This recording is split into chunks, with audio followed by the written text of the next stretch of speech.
একবার এক ভূত ধরানোওয়ালা একটা ভূত ধরে নগরে বিক্রি করতে যায়। সেখানে সে এক ধনী ব্যবসায়ীর সাথে দেখা করে। ধনী ব্যবসায়ী জিজ্ঞাসা করল, কি বিক্রি করছো? ভূত ধরানোওয়ালা জবাব দিল, এটা একটা ভূত। এই ভূতের অসাধারণ ক্ষমতা আছে এবং কাজটা কতটা কঠিনই হোক না কেন সে কয়েক মিনিটের মধ্যে শেষ করতে পারে। ধনী ব্যবসায়ী, যার ব্যবসা অনেক বেশি ছিল, ভূতের প্রশংসা শুনে মুগ্ধ হয়ে জিজ্ঞাসা করল, এই ভূতের দাম কত? ভূত ধরানোওয়ালা জবাব দিল, মাত্র 500 টাকা। এটা শুনে ধনী ব্যবসায়ী অবাক হয়ে গেল।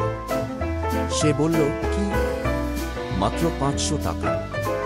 সেসব কাজ এত তাড়াতাড়ি করে ফেলে, তাও কি তার দাম এত কম? কেন? ভূত ধরানোওয়ালা জবাব দিল, মহাশয়, এই ভূতের অসংখ্য গুণ আছে, কিন্তু একটা বড় ত্রুটি আছে। যদি তাকে কোনো কাজ না করানো হয় তাহলে সে উচ্ছৃঙ্খল হয়ে ওঠে। ধনী ব্যবসায়ী ভাবল, আমার শত শত ব্যবসা আছে এবং কাজ আছে, এই ভূত ক্লান্ত হয়ে পড়বে, কিন্তু কাজ শেষ হবে না। এই কথা ভেবে সে ভূতটিকে কিনে নিল। ধনী ব্যবসায়ী ভূত কিনতেই না কিনতে ভূত বলতে লাগলো, কাজ, কাজ, আমাকে কাজ দাও। ধনী ব্যবসায়ীও প্রস্তুত ছিল, সে তাকে একবারে অনেক কাজ বলে দিল। কিন্তু ভূত তার চিন্তাভাবনার চেয়ে অনেক দ্রুত ছিল।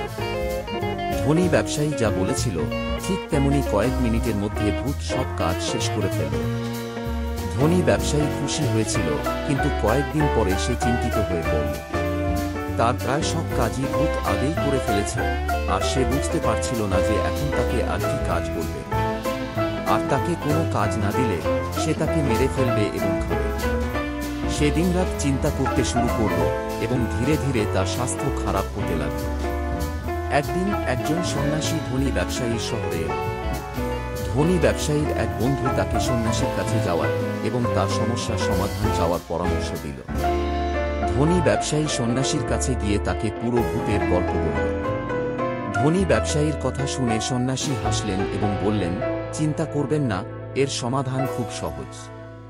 একটা কাজ করুন, সেই ভূতকে অনেক গেট আছে এমন একটা লম্বা বাঁশ আনতে বলুন এবং আপনার আঙ্গিনায় পুঁতে দিন। কেবলমাত্র আপনি যে কাজটি করাতে চান, আর যখন কোনো কাজ থাকবে না তখন তাকে বারবার সেই বাঁশে উঠে নেমে আসতে বলুন এবং গিঁটগুলো গুনতে থাকতে বলুন। এভাবে আপনার কাজ হয়ে যাবে এবং আপনার কোনো কাজ না থাকলে সে আপনার পিছে লাগবে না। ধনী ব্যবসায়ী এটা করল এবং তার সমস্যা মিটে গেল। এখন যখনই তার কোনো কাজ থাকত সে ভূতকে কাজ করতে বলত, আর যখন কোনো কাজ থাকত না তখন সে তাকে বাঁশে উঠানামা করতে বলত। আমাদের জীবনে দেখলে আমরা দেখতে পাব যে এই ভূত আমাদের মনের মধ্যে। যতক্ষণ না আমাদের মন কোনো কাজে মগ্ন থাকে ঠিক আছে, কিন্তু আপনি যদি এক মুহূর্তের জন্যও একে ফ্রি রাখতে চান তাহলে তা আপনাকে খেতে ছুটে আসে। যখনই আপনার মন ফ্রি থাকে তখন বিভিন্ন ধরনের চিন্তাভাবনা আসতে শুরু করে এবং এই চিন্তাভাবনার বেশিরভাগই নেতিবাচক এবং খারাপ। তাহলে এটি আপনাকে বিভ্রান্ত করতে শুরু করতে পারে। এই কারণে কখনো আপনার মনকে অলস রাখবেন না। যতদিন আপনার কিছু কাজ থাকবে ততদিন তাকে সেই কাজে ব্যস্ত রাখুন। শ্বাসই হল বাঁশ, এবং যখন আপনার কোনো কাজ না থাকে তখন সবসময় আপনার শ্বাস আসার আওয়াজ। এর সাহায্যে আপনার মন অলস থাকবে না এবং খারাপ চিন্তাভাবনা মাথায় আসবে না।